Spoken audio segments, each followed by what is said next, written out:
बिस्मिल्लाहिर्रहमानिर्रहीम। प्यारे फ़ेसबुक साथियों, आज इल्म जफ़र का सबक नंबर 11 शुरू करते हैं। हरूफ तहज्जी 28 ऊपर लिखे हैं। आज इनके बारे में थोड़ा और जानते हैं। हरूफ की साइंस क्या है, आइए इसको समझते हैं। जैसा कि आप जानते हैं कि इंसान को अल्लाह ताला ने 4 अनासर से पैदा किया है। इंसान की जो तख्लीक है इसमें 4 अनासर हैं। आग है, हवा है, पानी है, मट्टी है।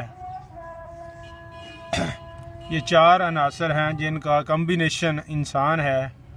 अल्लाह ताला ने इंसान को इन 4 अनासर से पैदा किया है। आप आग को आतिश कह सकते हैं, हवा को बात कह सकते हैं, पानी को आब कह सकते हैं, मट्टी को खाक कह सकते हैं।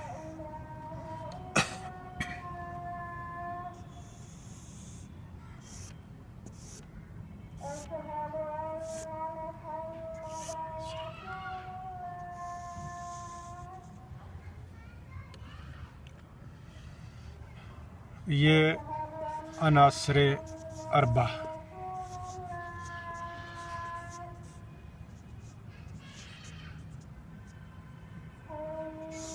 ये अनासरे अरबा हैं जिनसे इंसान की तख्लीक हुई है।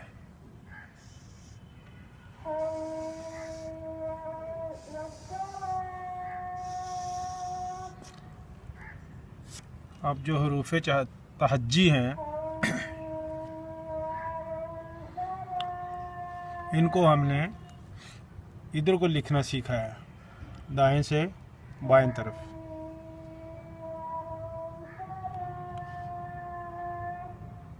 आज हम इन हरूफ तहज्जी को ऊपर से नीचे को लिखना सीखते हैं। अलिफ,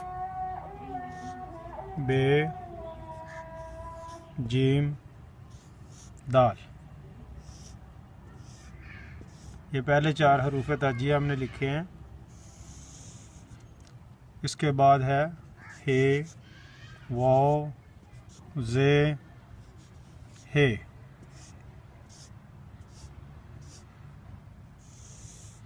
ये इसके अगले 4 हमने लिखे हैं। अब इससे नेक्स्ट हम लिखते हैं तोए, ये, काफ, लाम, मीम, नून, सीन, ऐन, फे, स्वाद, काफ, रे।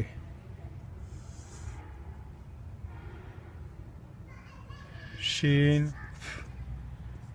ते, से, काफ। और आखिरी 4 जाल, ज़वाद, ज़ोए, गैन। अगर इनको मैं लाइनों से मिला दूँ या खाने बन जाए तो इनको समझना आसान हो जाएगा।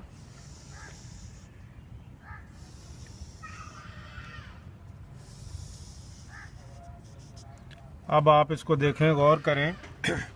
ये जो पहली लाइन में अब हर्फ आ गए हैं, अलिफ, हे, तोए, मीम, फे, शीन, जाल, ये आतिश वाले हरफ हैं। इनको हम कहते हैं आतिशी हरूफ।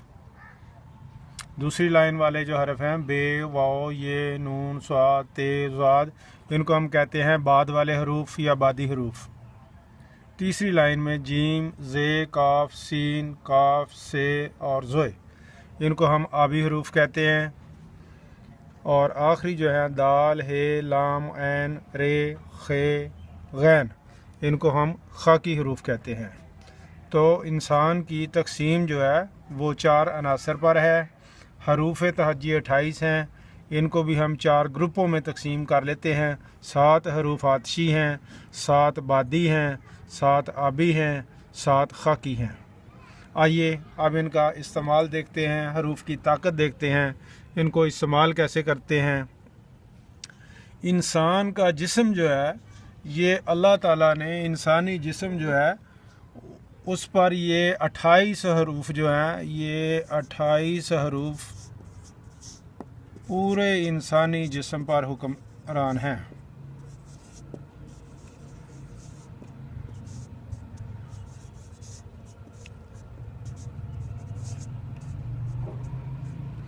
अट्ठाईस हरूफ जो हैं इनकी हुक्मरानी पूरे इंसानी जिस्म पर है।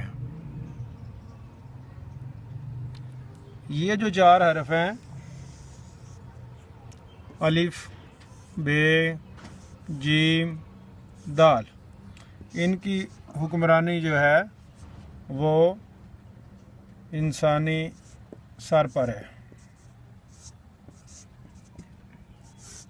इंसानी सर पर ये 4 हरफ हुक्मरान हैं। इंसान के जिस्म पर आने वाली तमाम बीमारियां जो हैं वो इन हरूफ तहज्जी के इस्तेमाल से दूर की जा सकती हैं। अल्लाह ताला ने हरूफ में बड़ी ताकत रखी है। आज हम इस 4 हरूफ के बारे में पढ़ते हैं। ये इंसानी सर पर हुक्मरान है। इंसान के सर को जो बीमारियां लाहक होती हैं उसको हम कह सकते हैं सर दर्द है, आँख का दर्द है, कान का दर्द है, गले का प्रॉब्लम है, गले के मसाइल हैं, नाक के मसाइल हैं, नाक के मसाइल के बाद दिमागी अमराज हैं। इंसानी सर में जितने भी प्रॉब्लम बनते हैं उन सब का इलाज जो है इन 4 हरफों में पोशीदा है। अगर आपको इन 4 हरफों का इस्तेमाल आता है तो आप इन बीमारियों का इलाज बआसानी कर सकते हैं। आइए समझते हैं कैसे करना है। एक नक्श बनाएंगे। मरबा नक्श बनाना आप सीख चुके हैं। आपको पता है मरबा नक्श में कितने खाने होते हैं। उस दिन बताया था मैंने जी, इसमें 16 खाने होते हैं। 16 खाने वाला एक नक्श बनाते हैं।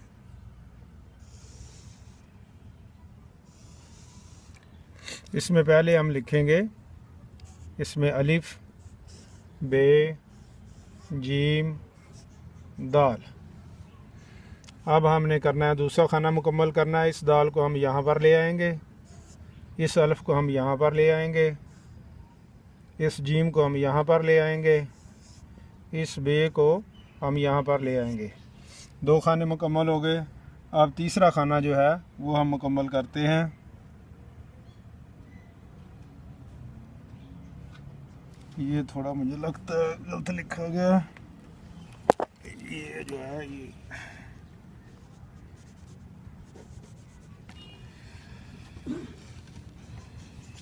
ये बे यहाँ पे आ जाएगा, ये वाला इधर आ जाएगा, जीम इधर चला जाएगा। तो ये 2 लाइनें जो है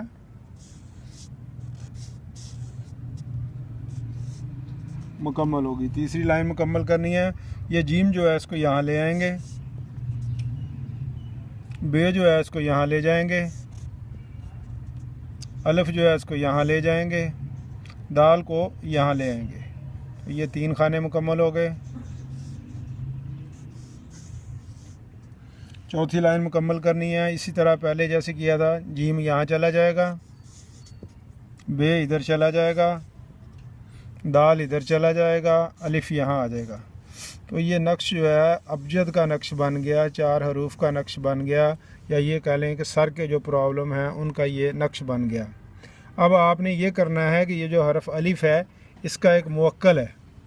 अलिफ का मुवक्कल है, उसका नाम है इसराफील। और हरफ बे का मुवक्कल है, इसका नाम है जिब्राइल।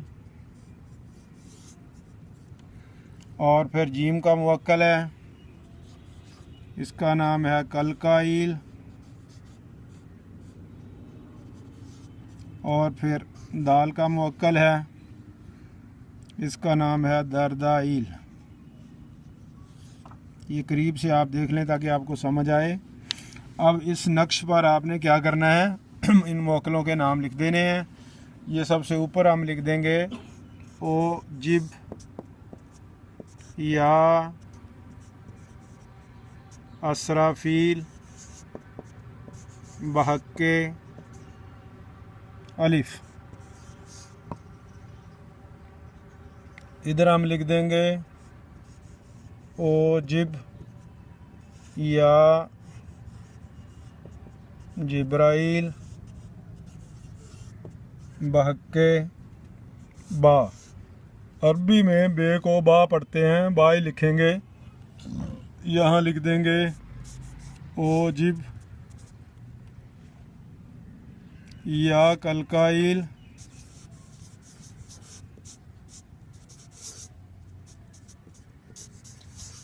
बहक्के जिम। इस तरफ लिख देंगे ओ जिब या दरदाइल बहक्के दाल। तो ये आपका नक्श तैयार हो गया। आप इस नक्श को बनाकर अपने सर पर बांधेंगे, किसी टोपी में सीकर टोपी सर पर रख लें। आपके ये प्रॉब्लम जो है उनमें आपको ये फ़ायदा होगा, सर का दर्द नहीं होगा, आँख के मसाइल से जान छूट जाएगी, कान के मसाइल से जान छूट जाएगी, गले के मसाइल हल होंगे, नाक के मसाइल और दिमागी अमराज।